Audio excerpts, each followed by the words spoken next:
Hey, good morning. We are now near the lowest point of the Northern Hemisphere, and that is the Badwater Basin in the Death Valley. We went there yesterday, and it was pretty amazing to see this huge area of salt in the middle of nowhere. And one area was like an acre that has been freshly plowed, and it looked like there was snow overnight, so it was kind of covered in snow, but in fact it was not snow, it was salt. And then at night we found ourselves a nice spot to camp, and we're now near the Artist's Drive. And Artist's Drive because you have these beautiful colored mountains, and it was a really cool single track road that went up and down and left and right. Really cool for riding. I loved it. And yeah, right now it's 6 o'clock in the morning, and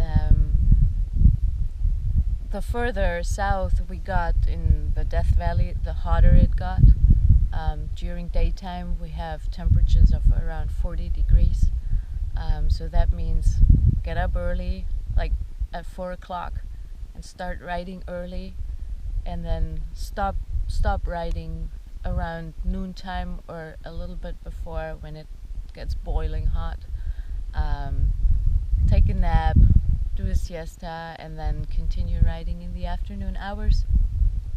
And then when it gets dark around 8:30, so make sure we get to a place when we still have daylight. Set up the tents, so when the scorpions start haunting, or the rattlesnakes, we're basically done. There's a few poisonous there's a few poisonous animals out here. One are the rattlesnakes, the scorpions, they're black widows, and they all come out at nighttime. Like the scorpions live under the stones, so when you pick up stones, you better wear gloves. And the rattlesnakes usually warn you with the sound.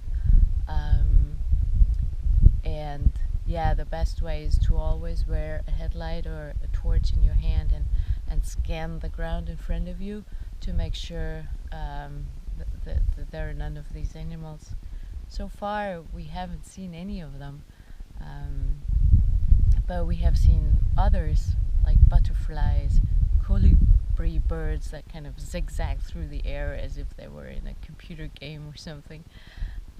We've seen rabbits, we have seen prairie dogs, and we have even seen a coyote.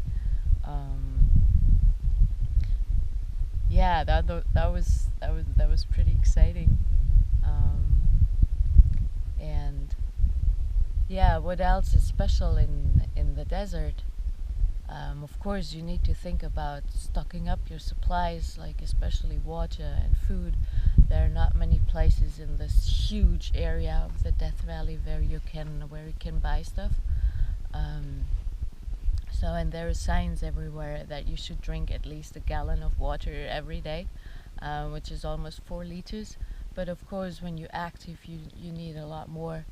And we all kind of found our own ways to keep ourselves hydrated and keep the body not overheating, like pouring water over our heads and then put the helmet on, which kind of actually isolates the heat, or it keeps the heat away.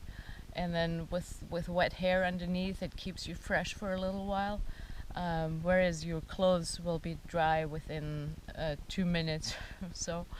And then Michael, it was funny. I had to laugh. He was holding the gallon right in his hand while he was riding, and took a sip all the time. So yeah, we had an amazing time in the Death Valley. When we entered it in the north, it was still pretty chilly and very green. But the further south we got, the more we had the feeling we are in the desert. And with the heat and no clouds in the sky, the most beautiful sunrises and sunsets, it's amazing. And yeah, now our time in Death Valley has come to an end. Although I could spend days and maybe weeks here to discover everything. But today we're heading to Vegas, which again will be a completely different scenery. So yeah, I'm excited about that. So follow us, subscribe to our channel, and learn more about our journey. See you soon then.